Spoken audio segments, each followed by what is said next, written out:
The Blackwater is about to turn red as Stannis Baratheon attacks King's Landing. Welcome back, guys, to Fog Entertainment for another Game of Thrones review. This time, the penultimate episode of Season 2. It is Episode 9.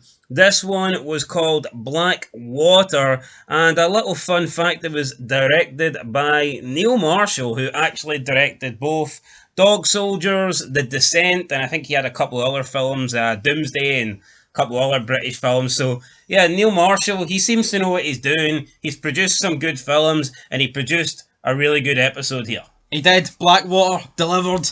I thought it was pretty fantastic. You know what? There was no cuts to other jobbers beyond the wall in Gwarf, or whatever that's called. It was King's Landing. Let's get bloody. Let's get into business. And I think they've done it correct, because it was basically an episode dedicated to this battle. And the last thing you want is to see Stannis charging I was about to say the beaches of Normandy, right? Not quite. But the last thing you want is, Stannis charging onto land, and then the next minute it just switches to Daenerys moping about her dragons. Yeah. It would, correct way, absolutely. It would have took so much away from the episode if they did that. So I liked how they done this. We get it at the beginning. They're getting ready. Stannis and his ships are coming. Davos is with his son, ready to attack. Looks like Davos is in the lead ship. Don't quite know what ship Stannis is in, but his ship is further back. We've got Tyrion standing at the gates. He's ready with the Hound. Joffrey's there. Lancel Lannister's there. There's a pretty funny scene where Joffrey is communicating to Tyrion using the Hound, but Tyrion is communicating with Lancel to speak with Joffrey. And you just had four people talking to each other when all Joffrey and Tyrion had to do was communicate with each other. Joffrey threatens that the Hound could cut him in half, but Tyrion remarks that would make him the Quarterman. It's not quite got the same ring to it. Doesn't have the same ring to it. Great wee line. Great scene. You know what? The Hound is really stepping up as a character, and Tyrion's a good hand of the king. May as well be the king, though. Yeah, he may as well be the king. So we have got Cersei and all the women, basically. They are trapped down under with that fucking weird-looking guy whose name I cannot remember, but he is the one that... It's like Sir Ilse, isn't it? He is the one that I believe... He is the one that I believe beheaded Ned Stark. So he's there not to actually protect the women.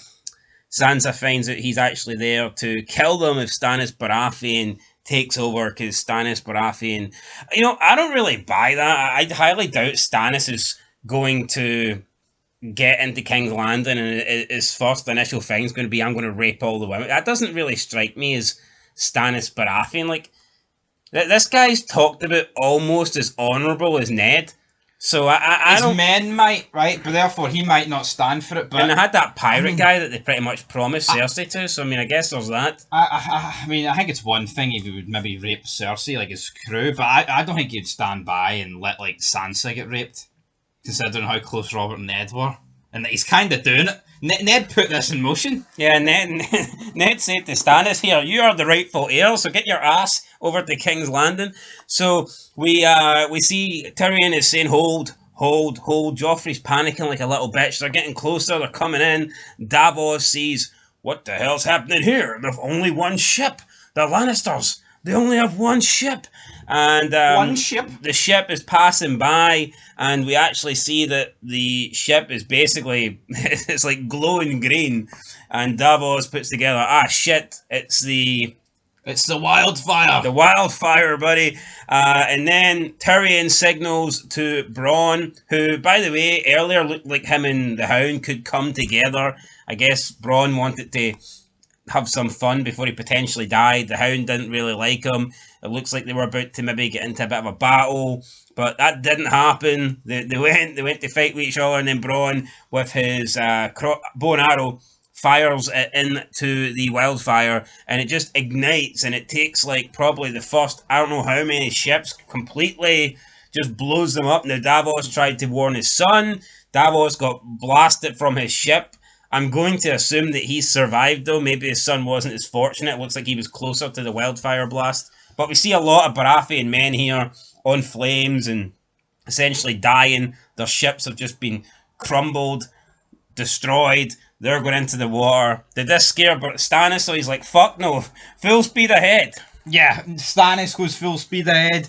I do question though, like Stannis' game plan here, or Davos, because yeah, they were counting on more Lannister ships, but I think if they just went and landed with that amount of men, it would have been so. But I mean, I guess you got to expect the Lannisters to put up some sort of fight. But the wildfire plan was a great thing. But what I actually thought was that holy shit, his entire army got wiped out there, because that's what it looked like. I mean, you said 8 ships. It literally looked like Stannis' 80,000 men got blown up in one go, but thankfully they didn't. He storms it. No, I like about Stannis. He's not. I mean, obviously he's not Joffrey, but he was like the first guy on the beaches. He was the first guy up the ladder. He was the first guy doing it, apart from dying. Yeah, he's not like sitting back and letting his crew die, and he's just ready to take over the rewards at the end. He's literally leading the line. He's leading the attack, and that's something you've got to commend. That's if you flip the sides, right, how much easier would like Joffrey not have lasted here if he was in Stannis' boots? He wouldn't have ran up the beach. He'd have been in the last boat. I think he'd have got the boat to the 180. I would have. He'd have turned that ship around.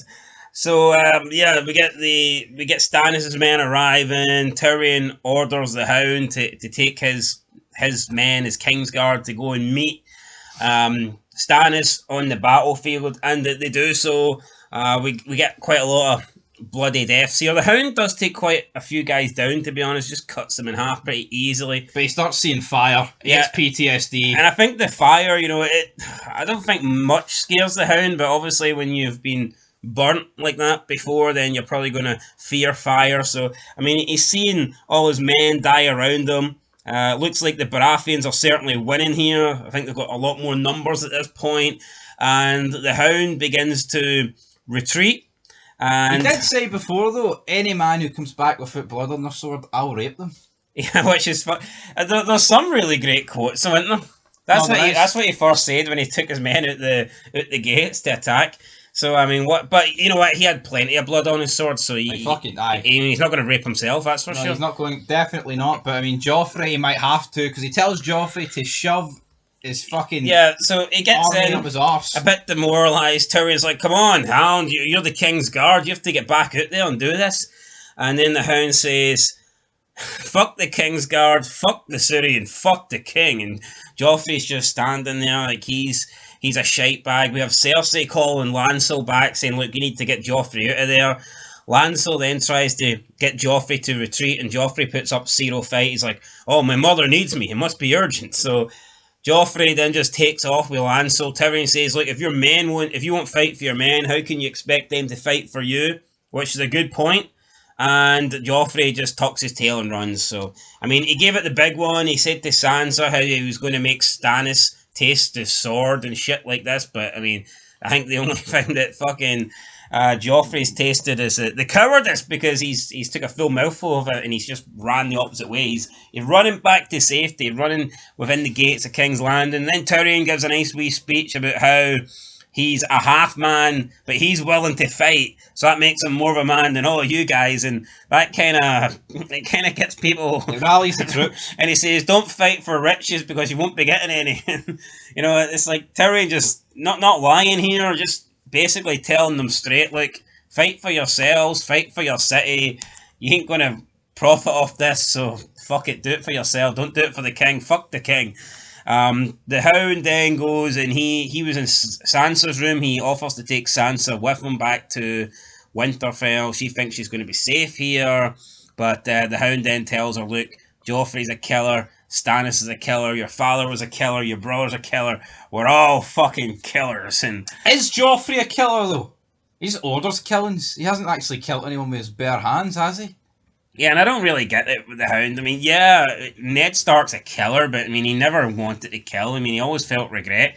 Even when he first killed that person that was running from the wall, it was like he didn't want to do it. Like, it was just him having to dish out the punishment. Yeah. So there's definitely a difference between someone like Ned Stark, who doesn't want to kill, and then someone like Joffrey, who would order people to die. Tyrion, he gets his face sliced. See, if he wasn't a half man, he'd have been cut in two here. I think that's what it was symbolising. Makes sense, so. Yeah, so we see Tyrion, he leads people at the gates and they have a surprise attack, so they go the opposite way, they get out the gates. At this point we see Stannis It's the climbing up the Renly ladder. manoeuvre. Yeah, he comes through the back door. We see Stannis climbing up the ladder and he's taking it to all the Lannister men. Tyrion and his group, that not much left to be honest, they come out from the back and they attack what's left of the Baratheons on the landing outside the gates, and they have a bit of success, and it looks like Tyrion's thinking, you know what, we've done well here, but it turns out there's a shitload more. And then all the other Baratheon men charge from like the other side, and at this point they're outnumbered big time. Then I believe it is it Cersei's, one of Cersei's night guards that slashes Tyrion in the face. Not quite sure who it was, but it was certainly somebody that was fighting on the Lannister Yes, side. it was, because he looked at him, Tyrion, as if like, oh, thank God, big guy, and then he turned and swung at him. So what, does Cersei tell one of these guys to kill him? Yeah, maybe they're trying to disguise the death of Tyrion here. You know, it's kind of sad Tyrion's out here fighting a little half-man, and he's got more fucking nuts than Joffrey and Lancel, yet there's potentially people still trying to, you know, have his downfall here. I hope a certain guy, also beginning with T when he makes his return, fucking puts Tyrion up the ladder in this whole hierarchy. So he deserves it. Yeah, we got Tyrion's face slashed. It's not looking good for Tyrion. Is he about to die? No, because we see the cavalry arrive, and it's Tywin Lannister. I guess he made his decision whether he was going to go and attack Robb or come to King's Landing and help protect from the Stannis attack. So Tywin Lannister is here. At this point, I mean, looks like Baratheon is outnumbered big time. He lost a lot of his men due to the wildfire explosion. Then he's lost quite a lot more men just getting to King's Landing. He didn't want to retreat though. He didn't, but they were all holding him back. His men basically dragged. And sometimes, you know, it's better to lose a battle and still fight the war another day, and that's kind of what happened I here. don't know how many men Stannis lost, but I would say casualty-wise, obviously he lost more than the Lannisters, but he still took a lot of them down. If he regroups and does a wee pact with Robb Stark, they can go again. Yeah, we also see that Tywin Lannister, though, is not alone, and he's with the guy that was bumming Renly. That guy. What's his name? Oh, I can't remember his name. Tyrell something Tyrell. So if they're siding with the Tyrells, that's a lot. Yeah, this explains why Tywin Lannister had so many fucking people with him. Cause also, Cersei was going to try and kill her son. Yeah, Cersei was about to kill her son, but then Tywin storms in. We won. The battle was ours, and I mean that was pretty much it. But yeah, it looks like the Lannisters now have the Tyrells on their side, and I mean, this is why Stannis shouldn't. I mean, Stannis could have had Renly and then again, he couldn't really have the Tyrells, because the Tyrells would only be teaming up with the Baratheons if Renly was going to be king, because there'd be nothing in it for them if Stannis was going to be king. So it's a weird one, you know. It's a bit. And Robb Stark's just no man's land. Yeah. What's he defending? Again, why didn't Stannis wait and unite his armies with Robb? Just seems like this is, you know, bad timing. He killed Renly, and by doing so, he basically sent the Tyrell army from Renly's camp to the Lannisters' camp, and now he's fucked. And I don't know, is his soon-to-be hand still alive? Davos just got blasted into the water, so we don't know what's wrong with him. And also, Jaime Lannister wasn't in this episode, but he'll be back soon. I feel like there's too many wins for the Lannisters. Something bad's got to happen to them. Yeah, and that was pretty much it. Podrick, by the way, he saved Tyrion. He kills Ser Mandon. So this wee Podrick guy, I didn't even know he existed until this episode, but yeah, he did a good job. Decent wee character, He's putting his armour on. Saving Tyrion. You know, he doesn't look like much. He doesn't really look like a guy you'd expect to, you know, help win wars. But, I mean, I guess he does here. And that Loras Tyrell, that's the one. So, yeah, the episode ends with Cersei obviously happy. Her father's here. He saved the day. He has won he's won the war. And it's kind of weird that we have Loras Tyrell coming in with the Baratheon armour on. Renly's armour, and he's fighting against Stannis and not with Stannis. So, yeah, strange, because, like, literally earlier in the season, the Tyrells would have been fighting against the Lannisters if it was Renly attacking King's Landing. But because of what happened and Stannis killing his brother, still don't exactly know if Stannis agreed to do that, because it seemed like he was going to give Renly till the next day to make a decision. Yeah, and then also, what's happened to her? The woman of light or whatever. She's not even been in it since episode 4. And where was her light? Where was her light tonight? Yeah, I mean, At the Blackwater. I mean, I think that is plot armor though. Could have used some of that so-called magic, but it can get used to kill Renly. Then why can't it be used to kill someone in here? Anyway, Joffrey. That was it. That was pretty much the episode. Tywin is back in King's Landing, and now we're going to get some leadership, I think. So, yeah, in terms of deaths, I think it is confirmed that Davos' son, Maphos Seaworth, did die. Obviously, Sir Mandon Moore, who tried to kill Tyrion, he was killed by Podrick. We had a whole lot of other deaths, but I don't think anyone really noteworthy. So, yeah, I mean, that was it. I thought it was a fantastic episode. You know what? I'll get a 10. I think it was great. I don't think you can ask for much more. Lots of great fight scenes, lots of great quotes as well, funny moments. The Hound basically down in tools, being like, fuck this. Tyrion stepping up, the half man being a bigger man than anybody else in King's Landing, which is pretty strange looking at the size of him. And then you got Stannis, who we haven't really thought of much, but then he just shows that he is indeed this fucking great warrior, and it looks like he's a much better fighter than both Renly and his brother Robert. So yeah, no, I thought it was great. I'll get a 10. What I think makes it great as well is it's not even the finale. I think if it was the finale, I'd probably give it a 9, because it's not that it's a bit of a flat ending, but you'd have to wait like a full year just because Tywin's walked through the door. But it's like you get to see the next one. So I'll give it a 10 as well. Yeah, I thought it smokes every episode this season. It's almost worth it, but is it worth it? 8 mediocre episodes for this? I mean, they built up to it well. Let's see if they can capitalise on it. Yeah, I felt like season 1 had a lot of good, great episodes, but season 2's had a lot of like just kind of decent, average episodes, and then you get this one, which I thought was just, who knows? Maybe we're rating it a little bit higher because we've been starved of. No, I would actually think this is probably one of the best battle scenes I've seen in TV and movie history. I can't really think anything like for an episode. You're talking 45 minutes. It would remind you of a movie. Like it did seem like movie quality and not TV quality. And I guess that's what kind of HBO gives you. So yeah, you think of fight scenes, you think of wars, battles, and TV series, and I mean this kind of smokes it in my opinion. You think of anything in The Walking Dead, I'd say this smokes that. I mean, all out war lasted a season. Well, this was 54 minutes of blood. Yeah, so there you go, guys. Perfect 10 for us. We'll catch you in the next one. Till then, peace.